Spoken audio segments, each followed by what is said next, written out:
अस्सलाम वालेकुम second year chapter number 22 का आज फोर्थ लेक्चर डिस्कस करने जा रहे हैं, दैट इज डोमिनेंस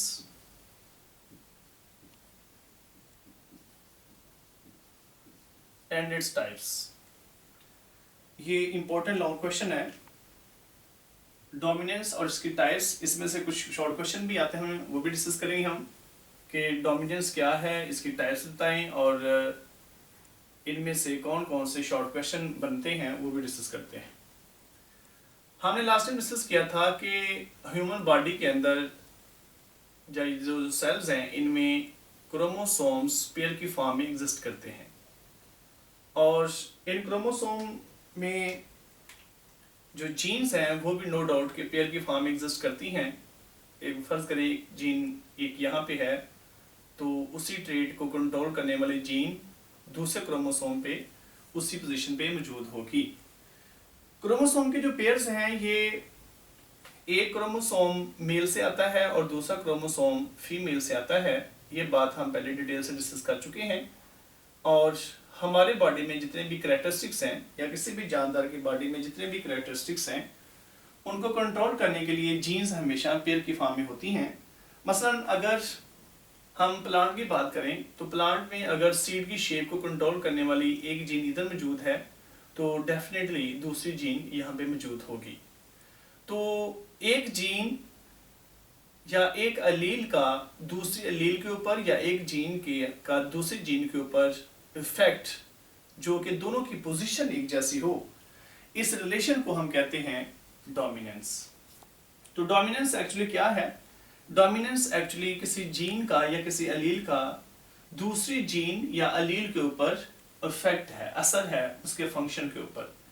तो अक्सर स्टूडेंट्स ये समझते हैं कि डोमिनेंस का मतलब है किसी एक जीन का दूसरी जीन के ऊपर गालिब आ जाना, यानी कि ऐसा नहीं है। ये एक्चुअली फंक्शनली इफेक्ट है एक जीन का दूसरी जीन के ऊपर। तो हम इसको इस तरह से डिफाइन करते हैं कि it is a physiological effect of an allele or gene over its partner allele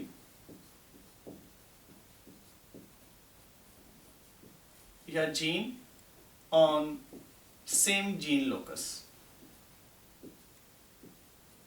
यानी कि दोनों की लोकस सेम है। मतलब अगर एक अलील या जीन इधर है उसी पोजीशन में दूसरी जीन दूसरी साइड पे मौजूद है दूसरे क्रोमोसोम पे। उनके ज़ाहिर है क्रोमोसोम तो डिफरेंट होंगे लेकिन पोजीशन दोनों की एक जैसी होगी।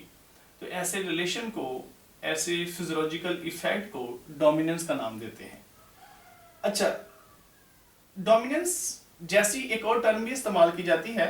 अगर एक अलील यहाँ पे मौजूद है, इसी अलील का किसी और अलील के ऊपर इफेक्ट हो जिसमें उसकी दूसरी जीन की पोजीशन या उसका क्रोमोसोम नंबर डिफरेंट हो, तो अगर इस तरह का रिलेशन हो कि एक जीन यहाँ पे है, इसका इफेक्ट किसी दूसरी जीन पे हो रहा है और वो जीन की पोजीशन भी डिफरेंट है, क्रोमोसोम भी डिफरेंट हो सकता है, तो ऐसे रिलेशन को एपिस्टेसिस का नाम देते हैं। तो वो भी डिस्कस करेंगे। तो आइए देखते हैं कि डोमिनेंस की टाइप्स कौन कौन सी हैं।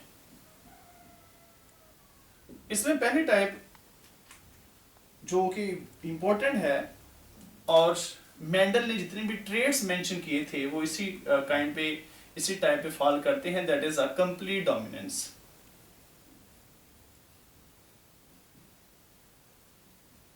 कंप्लीट डोमिनेंस क्या है? कंप्लीट डोमिनेंस में क्या है? It is a physiological effect of an allele over its partner allele in which one allele completely hides the characteristics of other allele।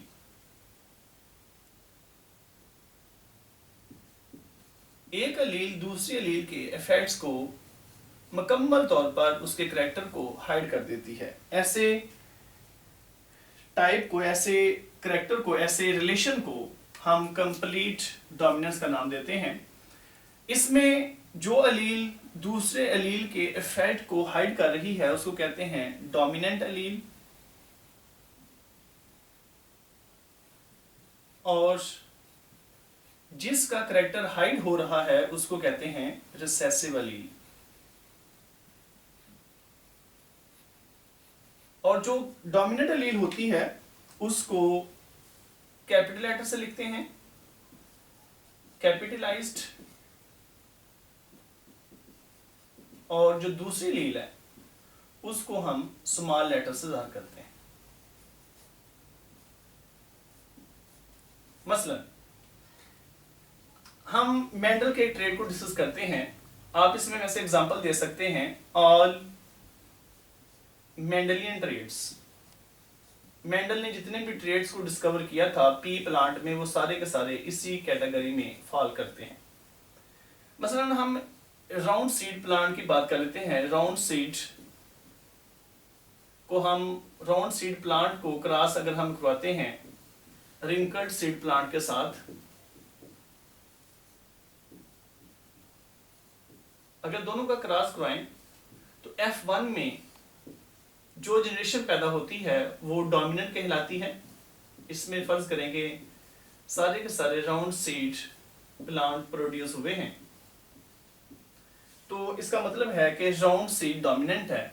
तो हमें पता है कि राउंडनेस को कंट्रोल करने के लिए दो अलील होंगी, एक क्रोमोसोम पे, दूसरे क्रोमोसोम पे। जैसे हम यहाँ मेंशन कर लेते हैं, यहाँ पे आर है तो हो सकता है यहाँ भी आर मौजूद हो सकता है यहाँ स्मॉल आर है तो यहाँ भी स्मॉल आर हो। तो F1 जनरेशन, फर्स्ट फेलिनियल जनरेशन के अंदर जो करैक्टर अपीयर होता है वो डोमिनेंट कहलाता है। दोनों में से अगर राउंड है, राउंड अपीयर हुआ तो राउंड डोमिनेंट, अगर रिंकल यहाँ अपीयर होता तो डेफिनेटली रिंकल डोमिनेंट होता। तो जो करैक्टर डोमिनेंट है उसको हम कैपिटल लेटर से ज़ाहिर करेंगे। यहाँ पे कैपिटल आर यहाँ ये लिखेंगे, यहाँ हम स्मॉल आर मेंशन करेंगे। तो जब गैमेट्स बनते हैं तो गैमेट्स के अंदर ये जीन्स या ये जो अलील्स हैं ये अलग अलग हो जाती हैं, सिंगल फॉर्म में आ जाती हैं इस तरह से। तो जब फर्टिलाइजेशन होगी तो इधर से कैपिटल आर आएगा, इधर से स्मॉल आर, ऐसे। तो ये हेटेरोजाइगस जीन पेयर है, इसमें जो करैक्टर्स रिप्रेजेंट हुआ है उसको हम कैपिटल लेटर से ज़ाहिर कर रहे हैं और जो रिसेसिव है उसको हमने स्मॉल लेटर से ज़ाहिर किया। तो ये है कंप्लीट डोमिनेंट। तो ये इसको इस तरह के और भी करैक्टर आप मेंशन कर सकते हैं। जैसे आप लिख सकते हैं टॉल प्लांट है उसका शॉर्ट के साथ क्रॉस करवा सकते हैं, ऐसे ही आप येलो सीड है उसका ग्रीन के साथ क्रॉस करवा सकते हैं। तो सेकंड टाइप हम डिस्कस करने जा रहे हैं, that is incomplete dominance.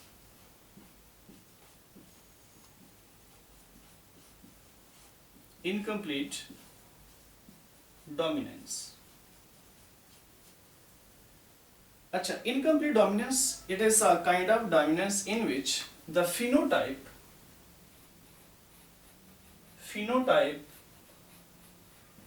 of heterozygote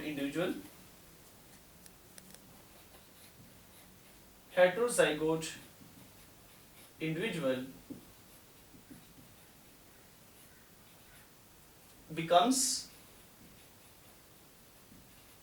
intermediate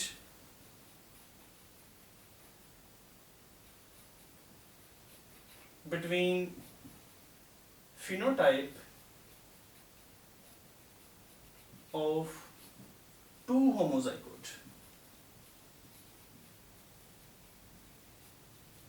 It means that कि ये एक ऐसा रिलेशन है डोमिनेंस का जिसमें किसी हेटेरोजाइगोट का फिनोटाइप, उसका जो अपीयरेंस है वो ना डोमिनेंट में या ना रिसेसिव में फॉल कर रहा है, नहीं इनके कंप्लीट डोमिनेंट, ना वो कंप्लीट डोमिनेंस में फॉल कर रहा है ना वो रिसेसिव में फॉल कर रहा है, बल्कि जो फिनोटाइप कहते हैं हम, जो करैक्टर अपीयर हुआ है उसको हम कहते हैं फिनोटाइप, जो कि ट्रेड की अपीयरेंस को कहते हैं।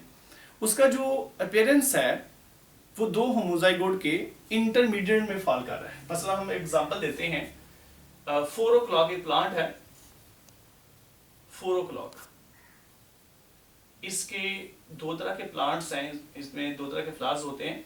एक है, फर्ज करें कि रेड फ्लावर प्लांट है